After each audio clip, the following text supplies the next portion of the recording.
Que la paix, la miséricorde et les bénédictions de Dieu soient sur vous tous, mes frères musulmans et mes amis chrétiens réunis ici aujourd'hui. Je remercie chacun d'entre vous d'être venu partager ce moment avec un cœur ouvert et sans haine, dans une recherche honnête de la vérité. Je m'appelle Karim. Je ne suis ni savant, ni théologien.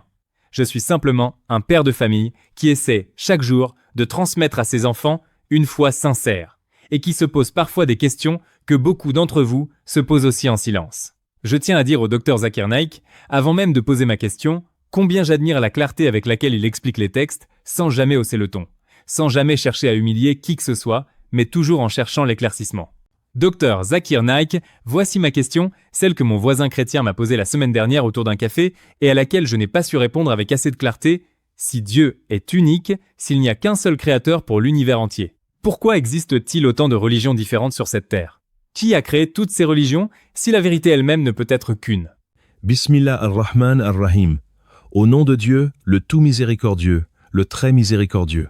Je remercie sincèrement mon frère Karim pour cette question, qui est en réalité l'une des questions les plus importantes qu'un être humain puisse se poser dans sa vie, car elle touche directement au sens de notre existence. Je remercie également chacun d'entre vous, musulmans comme chrétiens, d'être présents aujourd'hui dans cet esprit de dialogue véritable. Avant de répondre, je tiens à rappeler, comme je le fais toujours, que je ne parle pas ici à partir de mon opinion personnelle. Je ne suis qu'un transmetteur. Tout ce que je vais dire s'appuie sur le texte source, le Coran, ainsi que sur les paroles authentiques du prophète Muhammad, paix et bénédiction sur lui. Si à un moment je me trompe, c'est moi qui me trompe, pas le texte. Et si le texte éclaire votre cœur, alors sachez que ce n'est pas moi qui vous convainc, c'est Dieu qui guide qui il veut. Commençons par le principe fondamental, celui qui va éclairer toute notre discussion. Le Coran enseigne, dans la sourate Al-Anbiya, verset 92, que la communauté des croyants forme en réalité une seule et même nation, unie autour d'un seul et même message, l'adoration exclusive d'un Dieu unique. Ce verset nous dit, en substance, que tous les prophètes envoyés par Dieu, depuis Adam jusqu'au dernier d'entre eux, ont porté le même message fondamental. Ce n'est donc pas Dieu qui a créé plusieurs religions opposées entre elles. C'est un point capital. Et je vous demande de le garder en tête pendant toute cette explication. À l'origine, il n'y a qu'un seul message, un seul fil conducteur, une seule religion au sens profond du terme, c'est-à-dire la soumission sincère à un créateur unique. Voici maintenant la première preuve de cette cascade que je souhaite vous présenter. Le Coran affirme, dans la sourate Ash-Shura, verset 13, que Dieu a prescrit aux hommes la même religion fondamentale qu'il avait déjà recommandée à Noé, puis révélée à Abraham, à Moïse et à Jésus. La micro-explication est simple. Cela signifie que Noé, Abraham, Moïse et Jésus, paix sur eux tous, n'ont pas fondé des religions concurrentes. Ils ont chacun reçu, à leur époque, le même noyau essentiel, croire en un Dieu unique, lui obéir et se tenir droit dans cette voie sans se diviser. Deuxième preuve. Dans la sourate Al-Baqarah, verset 213, il est expliqué que l'humanité formait à l'origine une seule communauté, et que c'est seulement après cela que des désaccords sont apparus parmi les hommes eux-mêmes. La micro-explication ici est essentielle, mes frères et sœurs. Le texte ne dit pas que Dieu a envoyé la division. Il dit que l'humanité était unie, puis que la division est venue des hommes. C'est une nuance capitale que beaucoup de gens sincères oublient de faire. Troisième preuve, la sourate Yunus, versets 10 à 9, rappelle également que les hommes formaient une seule communauté avant de se diviser par jalousie et par rivalité. Une fois la vérité déjà connue d'eux. La micro-explication. La division religieuse, dans cette vision, n'est donc pas un problème d'origine divine, mais un problème de comportement humain après la réception du message. Permettez-moi une analogie pédagogique simple, que j'utilise souvent pour que même un enfant puisse comprendre ce principe. Imaginez un père de famille, un homme sage et aimant, qui envoie à chacun de ses 10 enfants, dispersés dans 10 villes différentes, exactement la même lettre, contenant les mêmes conseils essentiels pour bien vivre. Sois honnête, aime ton prochain. Ne vole pas, prends soin des faibles. Si, des années plus tard, chacun de ces 10 enfants a fondé sa propre association avec ses propres règles, ses propres traditions locales, ses propres ajouts, parfois même en contradiction avec la lettre originale du père. Est-ce que cela signifie que le père a écrit 10 lettres contradictoires? Non. Cela signifie que la lettre originale était une, mais que la transmission humaine, au fil des générations, des traductions, des interprétations et des intérêts particuliers, a fini par produire des versions différentes du même message initial. Deuxième analogie, tirée cette fois d'une réalité plus proche de nous. Pensez à une source d'eau pure qui jaillit d'une montagne. Cette eau est parfaitement claire à sa sortie. Mais en descendant la montagne, elle traverse différents terrains, différents sols, et se mélange parfois à d'autres éléments. Si vous goûtez cette eau tout en bas de la vallée, elle n'aura plus exactement le même goût qu'à la source. Est-ce que cela veut dire qu'il existait plusieurs sources différentes? Non. Cela veut dire qu'une seule source a été altérée par son parcours à travers l'histoire humaine. Certains diront, mais si toutes les religions viennent d'une seule source, pourquoi l'islam prétend-il être la version correcte et non une religion parmi d'autres? C'est une objection tout à fait légitime, et je veux y répondre avec honnêteté, sans esquiver. La réponse, selon le texte coranique, Sourate Al-Maïda, verset 48, est que le Coran a été révélé précisément comme un texte de confirmation et de préservation, gardé de toute altération, contrairement aux révélations précédentes, qui, selon la tradition islamique, ont subi des ajouts et des pertes au fil des traductions et des recopies successives sur des siècles, avant même l'invention de l'imprimerie. Ce n'est donc pas une prétention arrogante de supériorité, mais une affirmation de continuité et de préservation. Le même message, protégé cette fois-ci dans sa forme originelle. Je clôturerai cette première partie par une citation d'autorité secondaire, tirée cette fois de la tradition prophétique. Il est rapporté, dans un hadith authentique consigné par l'imam Muslim, que le prophète Muhammad, paix sur lui, a enseigné que chaque être humain naît dans un état naturel de pure disposition à reconnaître Dieu, appelé la fitra, et que ce sont ensuite ses parents et son environnement qui l'orientent vers telle ou telle tradition religieuse particulière. Cela confirme exactement ce que nous venons de démontrer. À l'origine, une seule disposition naturelle et une seule vérité. Ensuite, une diversité de formes façonnées par l'histoire humaine. Mes chers frères et sœurs, si cet échange vous est utile, je vous invite chaleureusement à vous abonner à cette chaîne, à mettre un like, à partager cette vidéo autour de vous, et à écrire en commentaire « Allah Akbar » afin que ce message puisse toucher davantage de cœurs sincères qui se posent, eux aussi, ces questions en silence. Et c'est précisément là que beaucoup de gens sincères commencent à se poser une question encore plus profonde, celle qui va nous permettre d'aller plus loin dans notre réflexion. Si le message originel était un, comment expliquer concrètement, historiquement, la naissance de traditions religieuses aussi différentes que celles que nous connaissons aujourd'hui, avec leurs rites propres, leurs textes propres, parfois même leur conception différente de qui est Dieu. Reprenons alors une nouvelle salve de preuves sur ce sous-thème connexe, essentiel pour bien comprendre l'ensemble du tableau. Quatrième élément de notre démonstration. Le Coran, dans la sourate Al-Imran, versets 10 à 9, énonce que la religion authentique aux yeux de Dieu est la soumission sincère à lui seul, et non l'attachement à une étiquette communautaire héritée. La micro-explication est la suivante. Ce que le Coran appelle islam ici n'est pas d'abord le nom d'une communauté historique parmi d'autres, mais un état intérieur, celui de la soumission sincère à un Dieu unique. Un état que les grandes figures prophétiques antérieures, à commencer par Abraham, avaient déjà atteint bien avant l'apparition du nom même de cette religion sous sa forme actuelle.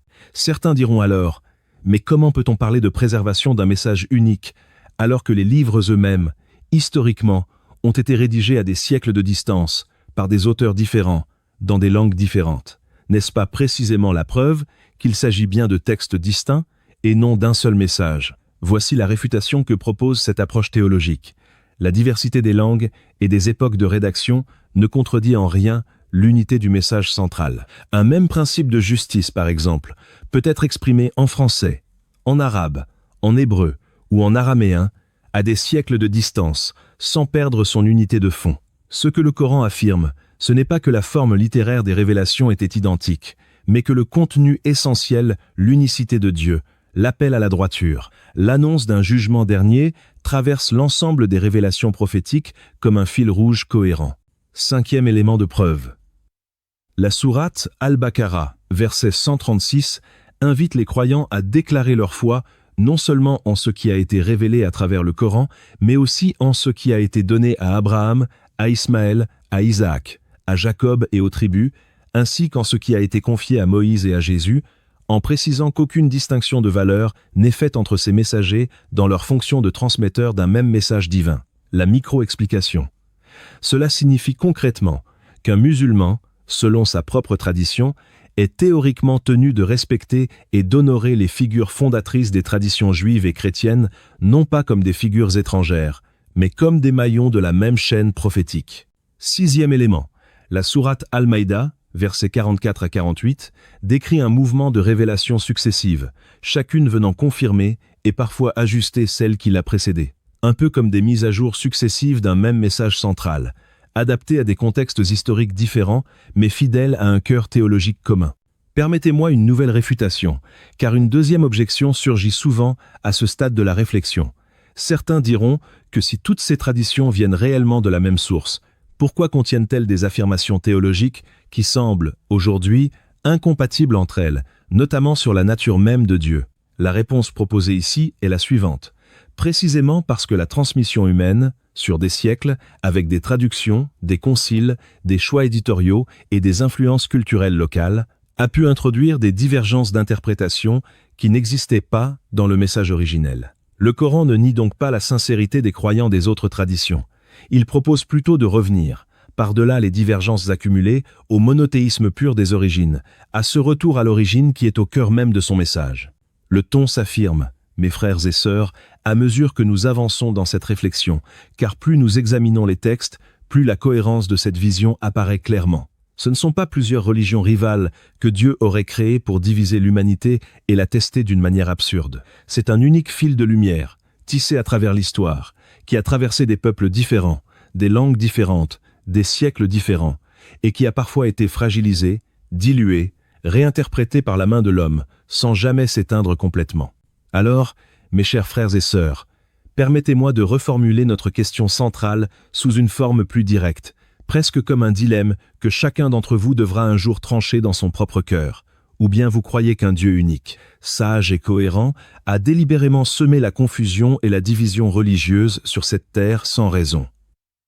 Ou bien vous acceptez l'idée plus simple, plus logique, et je dirais même plus digne d'un créateur parfait, qu'il a envoyé un seul message à travers l'histoire, et que ce sont les hommes, avec leurs intérêts, leurs traductions et leurs interprétations, qui ont créé la diversité des religions que nous connaissons aujourd'hui. Retenez cette phrase, car elle résume tout notre échange.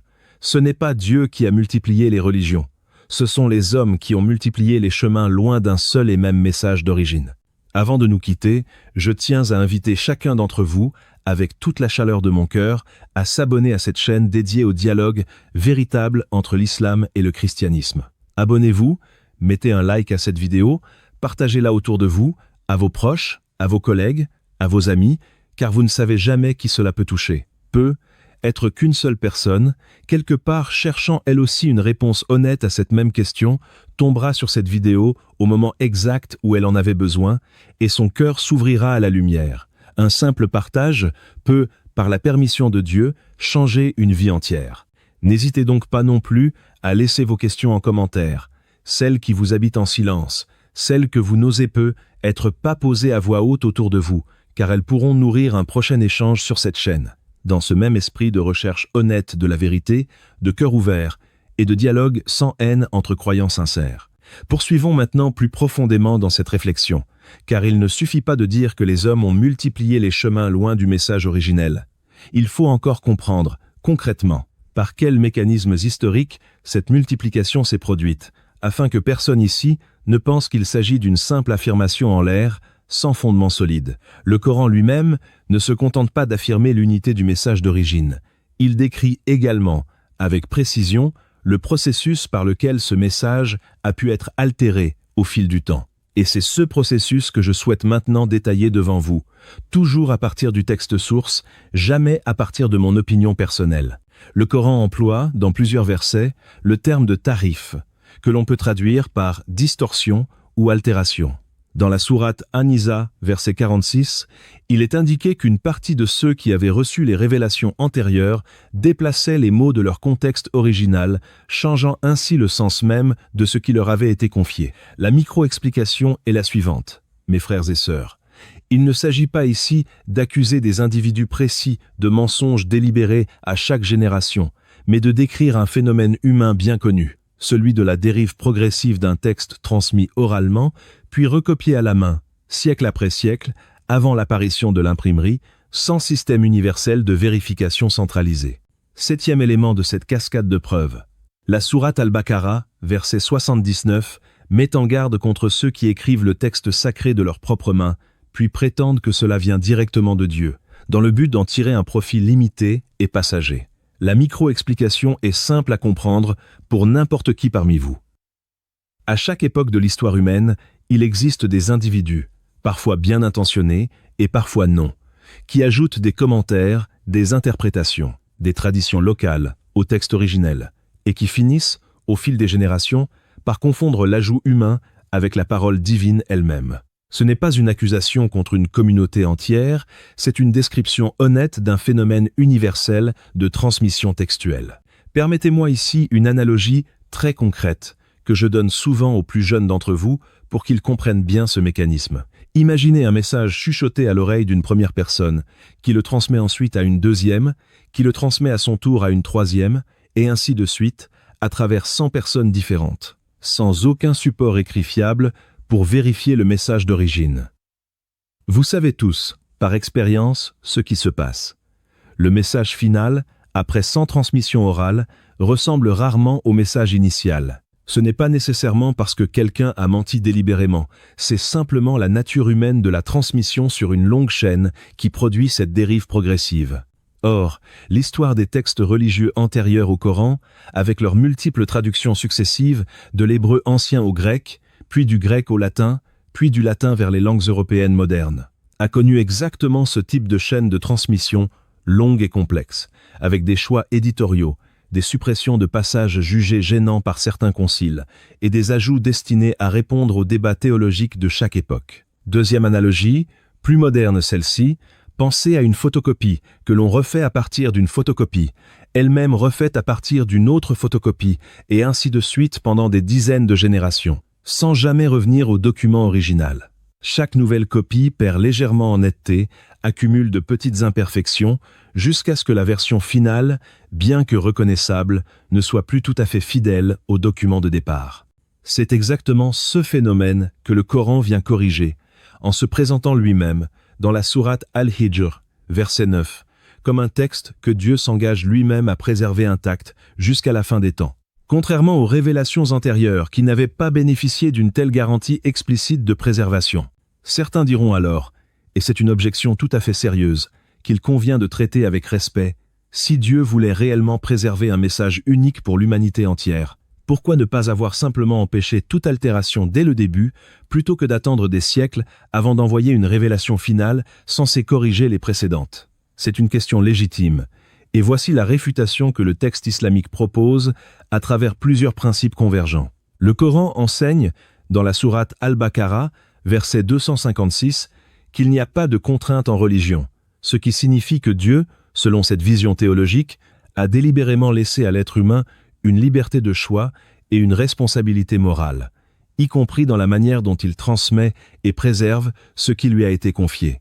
La dérive progressive des textes n'est donc pas un échec de Dieu, mais la conséquence logique de cette liberté humaine, jusqu'au moment choisi par Dieu pour envoyer un message final, destiné justement à corriger ces dérives accumulées et à clore définitivement le cycle de la révélation. 8e élément de preuve, et celui-ci est particulièrement parlant pour un public mixte, comme le vôtre aujourd'hui. Le Coran ne nie jamais l'existence historique de Jésus, ni sa naissance miraculeuse d'une mère vierge, Mariam, ni les miracles qu'il accomplissait par la permission de Dieu. La sourate Mariam, dès son ouverture, consacre un développement entier et respectueux à cette figure, la présentant comme l'une des femmes les plus honorées de toute la création. La micro-explication est essentielle ici, mes frères et sœurs chrétiens qui nous écoutez aujourd'hui. Loin de nier votre tradition, le texte islamique intègre Jésus et sa mère comme des figures centrales et vénérées, ce qui constitue, encore une fois, une preuve tangible de cette continuité d'un seul et même fil prophétique, et non d'une opposition frontale entre deux religions inventées de toutes pièces l'une contre l'autre. 9e élément, la sourate Al-Maïda, verset 82, va même jusqu'à décrire les chrétiens sincères comme étant, parmi tous les peuples, ceux dont l'affection envers les croyants est la plus proche, en raison, selon le texte, de la présence parmi eux de prêtres et de moines habités par l'humilité et l'absence d'orgueil. La micro-explication ici est importante à souligner devant vous tous aujourd'hui. Ce texte ne cherche pas à opposer par principe le musulman au chrétien sincère. Il reconnaît explicitement une proximité spirituelle réelle entre ceux qui, dans chaque tradition, cherchent honnêtement la vérité avec un cœur humble. Permettez-moi maintenant d'élargir le sujet vers une dimension plus large encore, celle de la diversité des rites eux-mêmes à l'intérieur même de chaque grande tradition religieuse, car cela va nous éclairer encore davantage sur l'origine humaine de cette multiplication des chemins. Regardez par exemple la diversité impressionnante qui existe à l'intérieur du seul christianisme. Catholicisme, orthodoxie, protestantisme, avec en plus, à l'intérieur du protestantisme lui-même, des centaines de dénominations différentes, chacune avec ses propres pratiques, parfois même ses propres interprétations doctrinales sur des points centraux. Est-ce que Jésus, selon la tradition chrétienne elle-même, a fondé personnellement ces centaines de branches différentes? Bien sûr que non.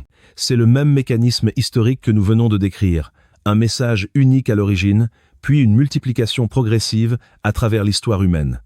Les conciles, les traductions, les contextes culturels locaux, les rivalités politiques, et parfois de sincères désaccords d'interprétation entre croyants, pourtant tous animés de bonne foi. 10e élément de preuve, 10e pierre posée sur cet édifice que nous construisons ensemble aujourd'hui.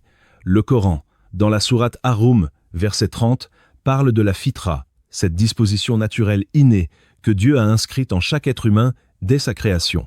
Une disposition qui pousse naturellement le cœur humain, s'il n'est pas détourné par son environnement, vers la reconnaissance d'un créateur unique. La micro-explication, mes frères et sœurs, peut être la plus belle de toute cette démonstration. Cela signifie que même sans avoir jamais entendu parler d'aucune religion organisée, un être humain livré à sa propre nature intérieure, dans le silence et l'observation sincère de la création qui l'entoure, ressent naturellement l'intuition d'une source unique, cohérente et intelligente derrière l'univers. Cette intuition universelle, que l'on retrouve d'ailleurs, sous des formes variées, dans presque toutes les cultures humaines de l'histoire, même les plus isolées, les unes des autres géographiquement, constitue à elle seule un argument puissant en faveur de l'unicité de la source originelle, bien avant toute organisation religieuse construite par les hommes. Il est rapporté, dans un hadith authentique consigné par l'imam al-Bukhari, que le prophète Muhammad, paix sur lui, a comparé les prophètes envoyés par Dieu tout au long de l'histoire à des frères issus de mères différentes, mais partageant le même père, c'est-à-dire portant chacun un message particulier, adapté à son peuple et à son époque, tout en étant unis par la même religion fondamentale de fond, celle de l'adoration exclusive d'un Dieu unique. Cette image, mes frères et sœurs, résume à elle seule tout ce que nous venons de démontrer ensemble depuis le début de cet échange. Des mères différentes, c'est-à-dire des formes extérieures différentes, des langues différentes, des lois rituelles adaptées à chaque contexte historique, mais un seul et même Père, c'est-à-dire un seul et même message essentiel, transmis fidèlement à travers les âges, avant d'être parfois dilué par la main de l'homme.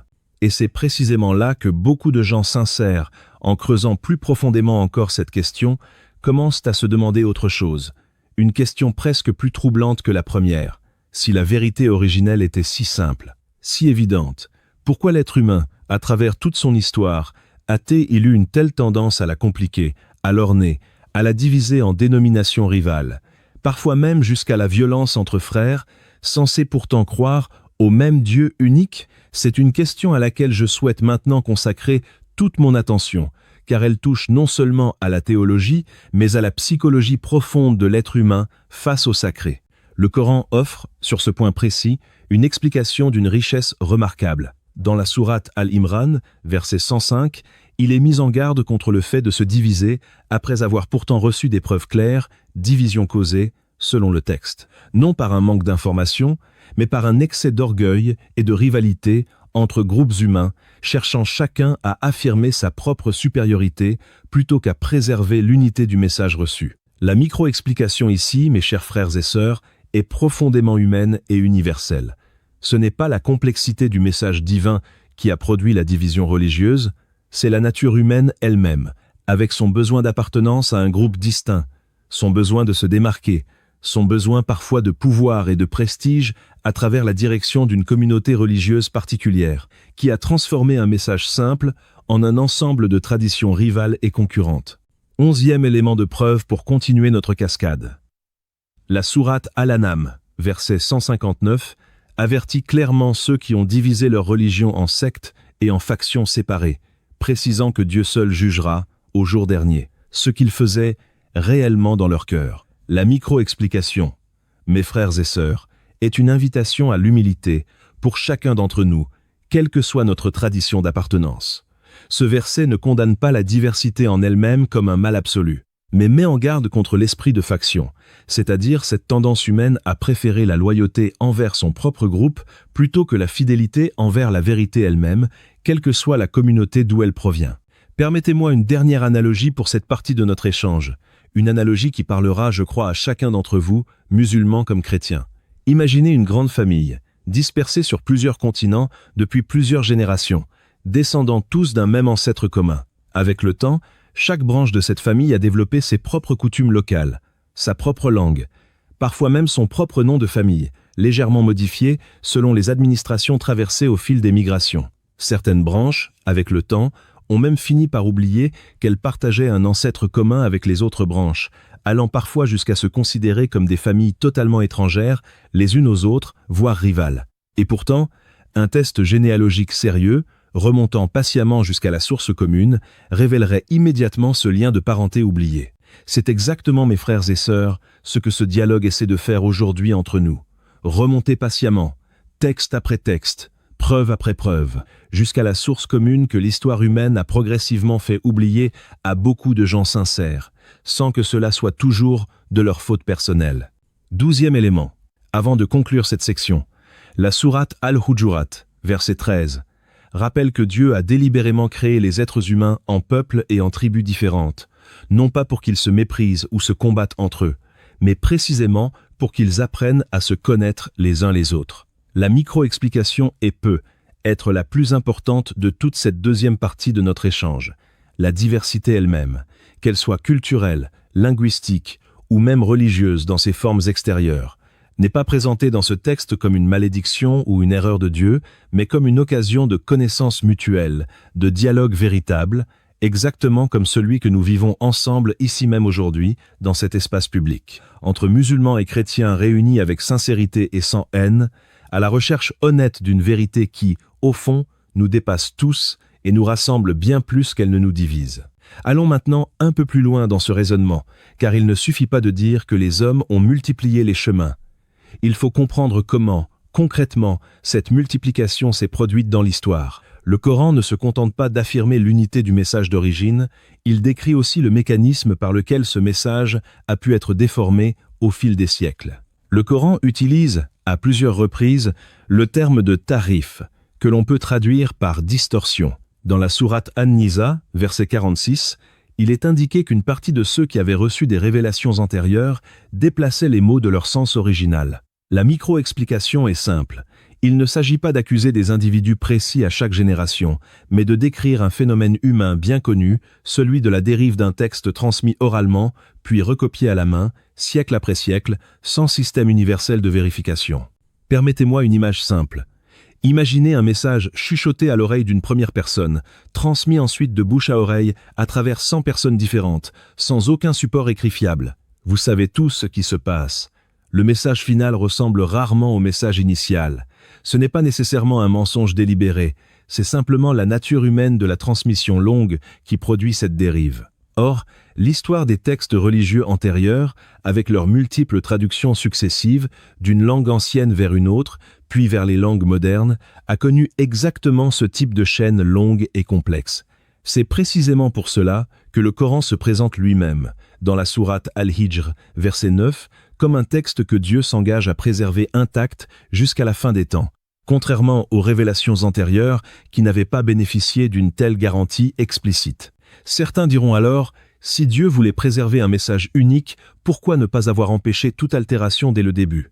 C'est une question légitime. Le Coran répond, dans la sourate Al-Baqarah, verset 256, qu'il n'y a pas de contrainte en religion, ce qui signifie que Dieu a laissé à l'être humain une liberté et une responsabilité. y compris dans la manière dont il transmet ce qui lui est confié. La dérive n'est donc pas un échec de Dieu, mais la conséquence de cette liberté humaine, jusqu'au moment choisi pour envoyer un message final destiné à corriger ces dérives. Un point mérite d'être souligné devant un public comme le vôtre aujourd'hui. Le Coran ne nie jamais l'existence de Jésus, ni sa naissance miraculeuse d'une mère vierge, Mariam, ni les miracles qu'il accomplissait par la permission de Dieu. La sourate Mariam lui consacre un développement entier et respectueux, la présentant comme l'une des femmes les plus honorées de toute la création. Loin de nier votre tradition, mes amis chrétiens, le texte islamique intègre Jésus et sa mère comme des figures centrales et vénérées, preuve, encore une fois, d'une continuité, d'un seul fil prophétique, plutôt que d'une opposition inventée de toutes pièces. La sourate Al-Maïda, verset 82, va même jusqu'à décrire les chrétiens sincères comme étant, parmi tous les peuples, ceux dont l'affection envers les croyants est la plus proche, en raison de la présence parmi eux de prêtres et de moines habités par l'humilité. Ce texte ne cherche donc pas à opposer par principe le musulman aux chrétiens sincères. Il reconnaît une proximité spirituelle réelle entre ceux qui, dans chaque tradition, cherchent honnêtement la vérité avec un cœur humble. Il est rapporté, dans un hadith authentique consigné par l'imam al-Bukhari, que le prophète Muhammad, paix sur lui, a comparé les prophètes envoyés par Dieu à des frères issus de mères différentes, mais partageant le même père, c'est-à-dire portant chacun un message adapté à son peuple et à son époque, tout en étant unis par la même religion de fond, celle de l'adoration exclusive d'un Dieu unique. Cette image résume tout ce que nous venons de voir. Des mères différentes, c'est-à-dire des formes extérieures et des lois rituelles adaptées à chaque contexte, mais un seul et même Père, c'est-à-dire un seul message essentiel, transmis fidèlement à travers les âges avant d'être parfois dilué par la main de l'homme. Et c'est précisément là que beaucoup de gens sincères, en creusant encore cette question, commencent à se demander autre chose, une question presque plus troublante que la première. Si la vérité originelle était si simple, pourquoi l'être humain a-t-il eu, à travers toute son histoire, une telle tendance à la compliquer, à la diviser en groupes rivaux, parfois même jusqu'à la rupture entre frères censés pourtant croire au même Dieu unique. Dr Zakir Naik, je tiens à vous remercier du fond du cœur pour cette explication si claire et si riche, appuyée uniquement sur les textes, sans jamais un mot de haine envers qui que ce soit. Vous avez répondu à une question qui pesait sur mon cœur depuis longtemps et je repars aujourd'hui avec bien plus de lumière qu'en arrivant. Qu'Allah te bénisse, cher professeur Dr Zakir Naik, pour ta patience, ta sincérité et ton dévouement à transmettre cette vérité à tant de cœurs en quête de réponse. Mon frère Karim, c'est moi qui te remercie infiniment pour ta question sincère et pour ton écoute attentive, ainsi que chacun d'entre vous, musulmans comme chrétiens, présents aujourd'hui dans cet esprit de dialogue véritable et de recherche honnête de la vérité. Rappelez-vous toujours que ce n'est pas moi qui convainc qui que ce soit. Je ne suis qu'un simple serviteur, un transmetteur du message. C'est Dieu seul qui guide les cœurs qu'il veut guider, par sa miséricorde et par sa permission.